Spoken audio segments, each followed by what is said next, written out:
Dear friends, I am not one of Jehovah's Witnesses, um, but there are times that I still use um, some of the uh, um, writings from the jw.org website. For example, one of my favorites is What Will God's Kingdom Accomplish? And that is on the JW website. And it is on page, let me see here. Actually, it's one of the Bible's answers, and it can be found that way. And I will put a link to it under this video so that you may follow uh, with this sharing of this um, what would we call it, literature, I guess. And so what will God's kingdom accomplish? God's kingdom will replace all human governments and rule over the entire earth. And that's at Daniel chapter 2 and verse 44. And there we read, in the days of those kings, the God of heaven will set up a kingdom that will never be destroyed. And this kingdom will not be passed on to any other people. It will crush and put an end to all these kingdoms, and it alone will stand forever. So that's at Daniel 2, chapter 2 and verse 44. And of course, God's kingdom will replace all human governments because we can see that human governments have only harmed the people, do not serve the people, do not help the people. They have gone from bad to worse to now to the point that they're putting all of humanity at risk of complete annihilation. And so, of course, uh, because they refuse to do God's will and they refuse to acknowledge God and believe that they can do whatever they want to the people, to his people, to all people of the earth, and to this planet that is not theirs. This planet is the creation of our God. In Revelation 16 and 14, we find they are, in fact, expressions inspired by demons, and they perform signs, and they go out to the kings of the entire inhabited earth to gather them together to war of the great day of God the Almighty. So, of course, this is talking about how Jehovah will replace all human governments by, as it says in Revelation, they go out to the kings of the entire inhabited earth to gather them together to war of the great day of God the Almighty. So these are followers of Satan who do not want to uh, accept God's rule. And so they go out to war against him, against his kingdom, because they want to rule the earth and not allow God to rule the earth. but the time has come when he has allowed them to rule up to now to prove whether they can rule themselves, whether they can uh, do what was claimed, what Satan claimed at the start, that humans can do better on their own without God, without following his direction, without following his commandments. Then next, he will remove the wicked, whose selfishness harms us all. As regards the wicked, they will be cut off from the very earth. And of course, the wicked are the ones, again, who do not want to do God's will, who continually refuse, who are like Satan, and who have gone into such a deep evil that they do not want to turn back. And in Proverbs 2, chapter 2 and verse 22, we find there, as for the wicked, they will be cut off from the earth, and the treacherous will be torn away from it.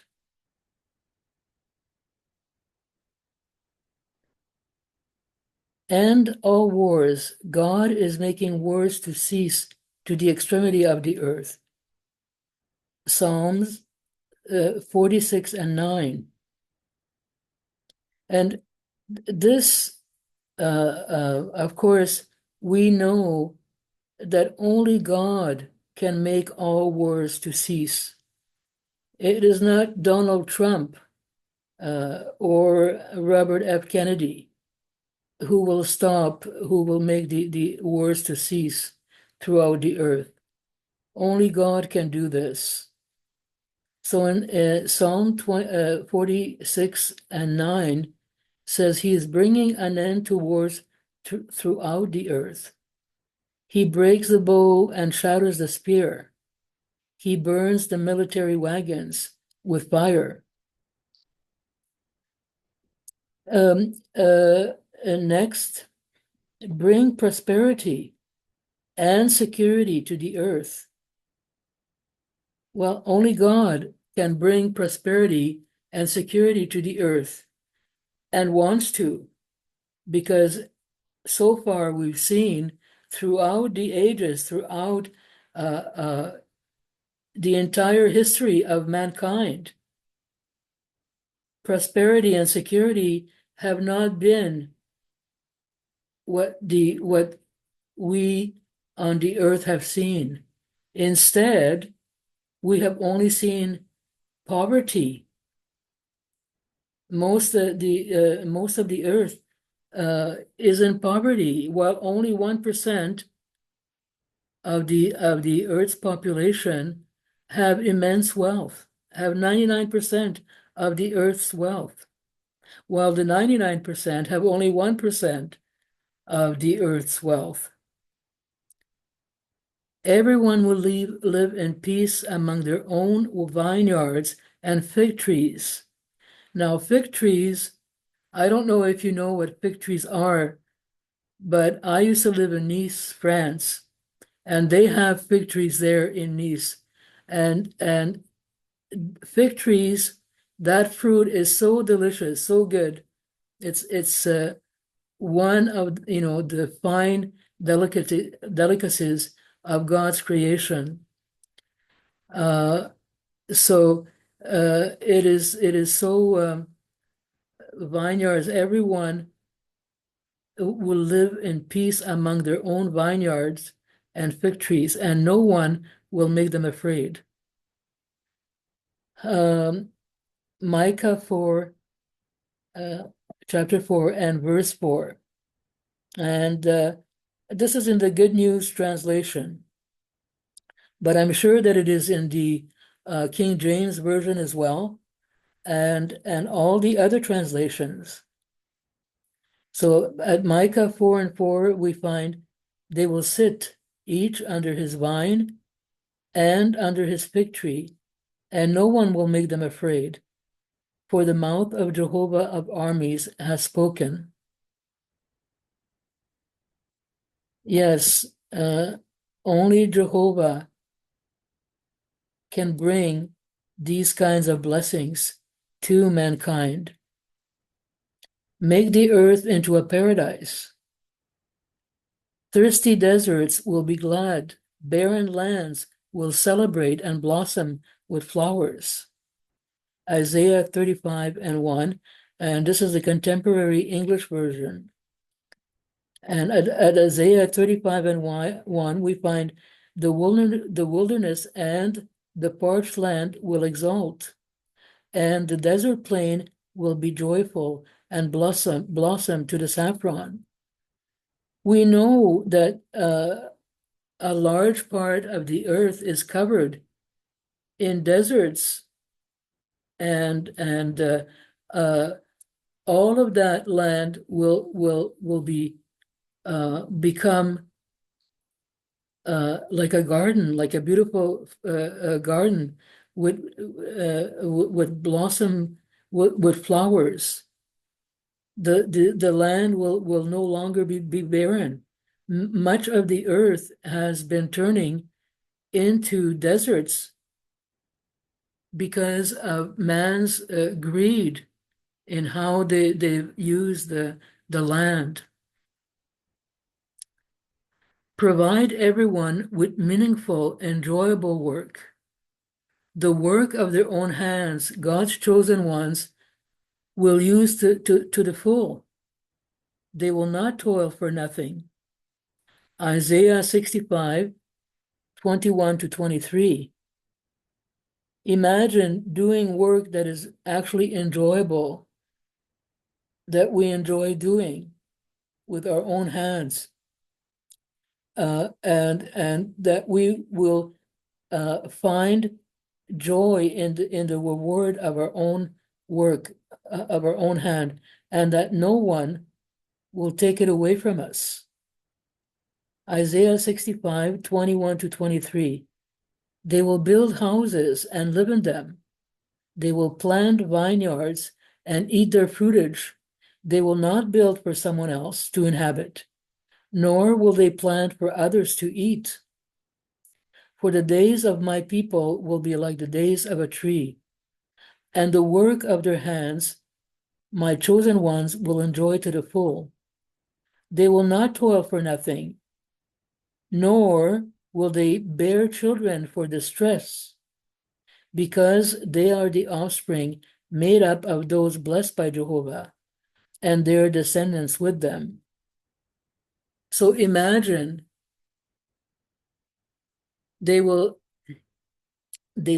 nor will they bear children for distress. How meaningful that is, because today we bear children and we don't know what can happen to them. We pray for Jehovah to protect them always from all harm, and yet because of Satan, uh, and because of what it says in the scriptures, sometimes we can be at the wrong place at the wrong time, and bad things can happen.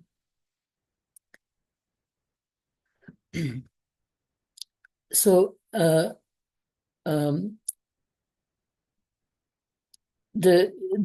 next, eliminate disease. No resident will say, I'm sick.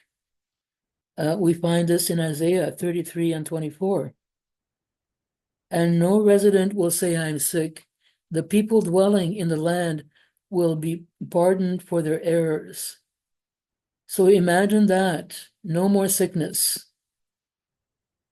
Today, the majority of the world is sick. And the pharmaceuticals drown people with their what they call medications, and yet those medications are harmful and do more harm than good. And we can see the results today.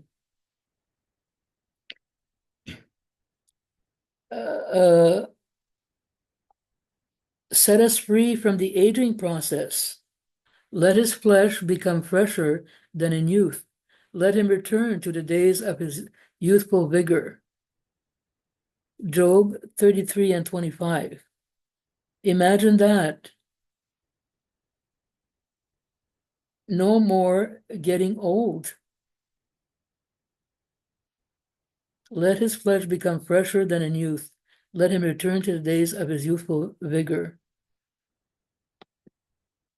So, what a joyful prospect that is for those of us who are already past the age of, as they call the flower in bloom. We can definitely appreciate and look forward to this. No more sickness and no more aging, and going back to our youth, back to that youthful vigor. Bring the dead back to life. All those in the memorial tombs will hear Jesus's voice and come out. Now, what a joy this will be. I myself am looking forward to seeing both my mother and father. I lost them both. I lost my mother to cancer and my father to heart problems. So not only my mother and father, but my uncles, my aunts on both sides, and even some of my cousins that have already left in a youthful age. So this is something that all of us can definitely appreciate and look forward to with such great anticipation. So this is there are so many things for us to look forward to, and this is just a glimpse of what God's kingdom will accomplish. And from what we have today, we can definitely see the reason why we need God's kingdom, and that only God can accomplish all these wonderful gifts to us. So as I said, I will